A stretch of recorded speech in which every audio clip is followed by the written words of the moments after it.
Hello, my little friends. How are you today? Welcome back to my channel, where today we're gonna see phobia makeup transformations, which sounds delightful yet disgusting. My special show and tell for today is this magic 8-ball, which I do dictate too much of my life off of. I ask questions to it a lot.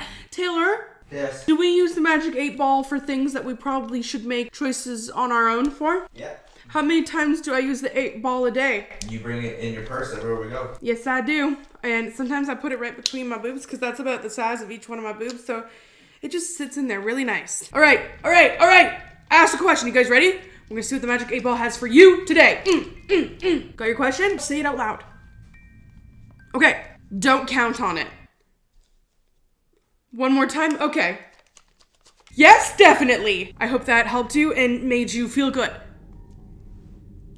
Phobias. I really don't like bugs. I really don't like deep, dark water. I really don't like bad breath. I want to know your phobias. Tell me your phobias. Here we go, baby.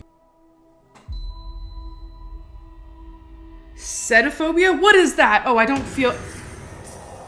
Fear of silence.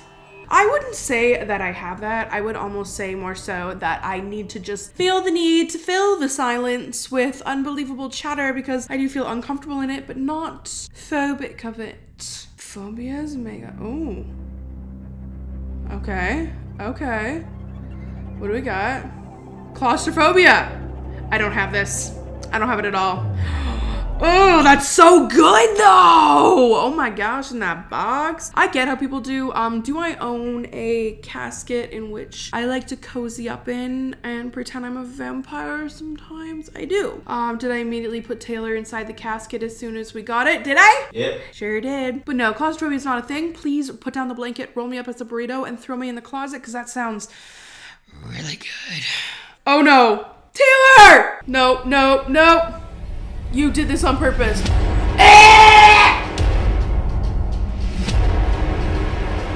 Taylor! Holes! Holes is the worst thing for me. Now I'm gonna be itchy all day. So, I have a thing with holes, okay? I don't know what it is, but it connects to a different thing inside my head, where every time I see holes like that, I see these videos that I used to see in police college. There was this weird website that came out where you could like see like really crazy accidents or just like really traumatic things. But for me, every time that I see holes, my brain goes to dogs getting sleepy. But I go to there and then I think about that and then I start to panic and then I start thinking about my dogs and then it's like a spiral. But it was way worse a couple years ago. So it's a lot better now. But I would go to the grocery stores and they would have those bouquets around fall with those things with the holes in it. And I would literally have to leave the store. Like it made me nauseous. It was such a strange thing. And it's like, I don't know where this came from. I don't know. The only way that I can explain it is like, have you ever had like a little bump on your back and you itch it and it like tings somewhere else in your body? It's like something's just not wired right for me. But that was gross. Taylor! You're welcome. You're fine. Okay, no, stay. I need you. Okay, what do we got? Okay, you look great. Oh no, you look sad. No. Fear of cheese? I don't like the holes on that. Fear of cheese? What could be the fear of cheese though? Because you're gonna fart? Because you're lactose intolerant? I have cheese a lot. I got told I had to eat more cheese, but I also have IBS and it's so good though. I like marbled cheese. Don't give me old cheese. Don't give me farty old man cheese. That was cool. I didn't expect that, but the fear of cheese, whatever. Arachnophobia. Oh no, she's changing them. Phaslophobia. Oh God, I don't know what this is. Okay. Fear of deep waters. I don't like deep waters either. It's just more the fact of like what's under there. Like there's parts of the ocean that we have yet to explore, parts of the ocean that we have yet to see, and it's like what is hiding down there? We've seen like the horror stories of it. Anytime I go to the beach, my mom and dad would put the fear into me. They're like, don't go out very far because you're gonna get undertowed and you're gonna die. And I was like, oh my gosh. So when I was more of an adult and I was hanging out with Adam, we would go to the beach, and I'm gonna tell you right now, I've been a thick girl my whole life, and we went one time to Sobel and those waves were busting, and we were out there and my body gave up, man. And I told Adam, like, you either have to let me go or you have to drag me back. And I'll never forget, Adam grabbed all my hair and he just had my hair and I just floated like a dead dolphin all the way back. But he saved my life that day. Yeah, deep water, no. I have a pond 20 feet deep. Have I entered it? No. Will I ever enter it? No. Do I want to enter it? No. I think I drowned in my past life. All year I was fixated on the thought that at some point I was gonna walk out onto ice and fall through it and drown. I don't know why, but that's where I went. She kind of looks like Ariana Grande. Fear of dogs? Okay, that's terrifying. That is terrifying. No, thank you. Thank you for your effort. But no, I don't understand the fear of dogs. I have a bit of a fear of larger dogs, and that's just from my own experience. My dog who passed away a couple years ago, Max, he was strange. They took him away from his litter mates at 3 weeks old because they wanted to have him as a Christmas present. So he never really learned how to be a dog. So he wasn't like a dog. He didn't seem traditional. He didn't like to like snuggle or do stuff. And then in his old age, he got like doggy dementia sundowners. So in the middle of the night, he'd like walk, like with this area where you could walk in a perfect circle through the living room down the hallway, and he would walk backwards all the way around that, and he'd like come up in your face in the middle of the night and jump on the bed. But he did have a bit of like a bite issue. When I do see bigger dogs, I get a little nervous, but I love big dogs. I love all dogs. I want 900 more. I have 3, so that's 897 more to go. Easy. Mysophobia? Mice? Wait, you're clapping? Fear of germs? Yeah. Ooh, he looks like a crusty, moldy shit nugget. Ooh, I've seen my dog's poos look like that before. With little dark poos, with a little bit of fuzzy hair on them. I know it's spring, friends. Spring has awakened all the turds in your backyard. Pick them up or they'll turn into fuzzy little poo nuggets. I've pooed outside. Yep. I'm definitely someone who, since COVID, has definitely become more afraid of germs. Like, I used to just like touch my face and do stuff. So now if I'm like out in the world, I'm much more aware. And I try not to bite my fingernails. Okay. What's it gonna be? Mickey Mouse? Phone calls? Fear of cartoon characters? That's weird. Like, what's the fear though? That they're gonna like show up? I don't like people in mascot costumes, I'll tell you that right now. But like, I couldn't think of something that was like a cartoon character. Like the show, or them coming to life? Or do you dream of them? That's really weird. One time I dreamt that Caillou shaved my head. Asshole! Thanatophobia. Thanatophobia. Fear of death? Yeah. Oh, and away she goes, away she goes. She's a little scary demon man. Is that supposed to be like death? The scythe coming in? Honestly, I feel like I'd be less afraid of death if somebody like came and was like, yo, you dead. Instead of me just like seeing my body on the ground and like spiraling. Literally, not just spiraling, but spinning in a circle of fear.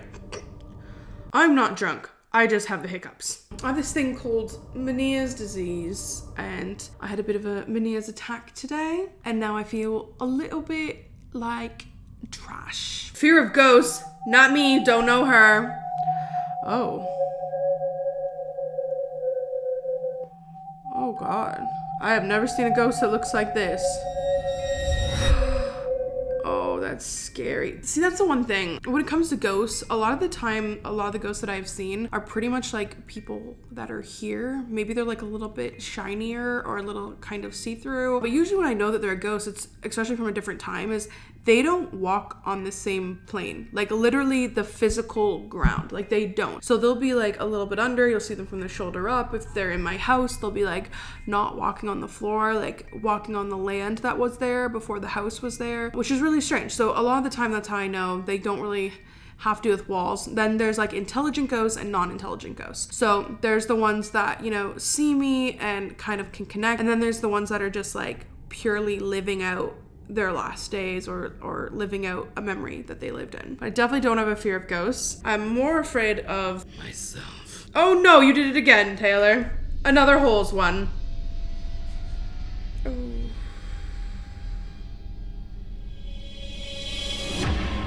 I can't do it.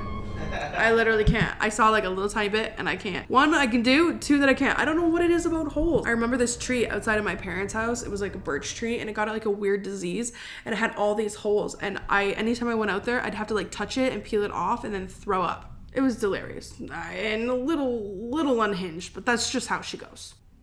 Emetophobia. She's so pretty.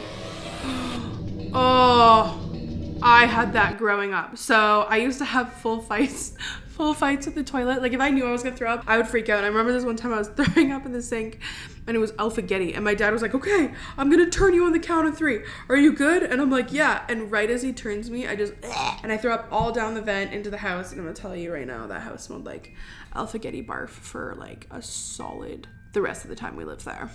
Hey, handsome, what you got for us? Oh, it's gonna be good. I can just feel it. Glossophobia? What is that? Fear of public speaking. That's like a really good representation. I like when people can take a phobia or a thing and just like create their own artistic way of bringing it to life. And that was really cool. There's been a lot in this kind of series here, but like the fear of public speaking, man, with my job, I have to do it sometime. I have to kind of get up on a stage and I'm gonna tell you, like before I do it, I'm like, yeah, I'm gonna be cool, this is chill. And then I get out there and my whole body is like, and I definitely don't think that I can nor want to do that. But I do it. And that actually leads me to a point. I'm gonna be at VidCon this year, which is really exciting. I know I'm gonna be doing the Q&A with my friend Chris, and we're gonna be talking to you guys. We did it last year. There was a huge turnout. And I know that VidCon's being hosted by YouTube, I think, again. So it's gonna be an amazing party. There is gonna be so many things to do. I'm gonna be doing a meet and greet at my booth. I know that like it's kind of a lottery when it comes to meet and greet. So I'm gonna be at my booth at a certain time, just so anyone who does want to come say hi can say hi to me, and it won't be like super rushed or anything like that. So I'll be doing that. I'll be doing Q&A. I'm gonna be on some panels. So make sure that you head over to vidcon.com and come see me in LA, baby. That was the last one. How dare they? How dare you, Taylor? I tried. It's okay. We love you. If we love Taylor, raise our hand. Wow. Thank you. One person. Though everyone behind the screen is raising their hand. Yeah, are they? Yeah, they are. Yeah, okay, sure. Okay. Well, guys, thank you so much for tuning in. Make sure you pick up my book and my makeup. And don't forget, life is hard. Your only job is to keep existing. Until next time. See you later. Whoa.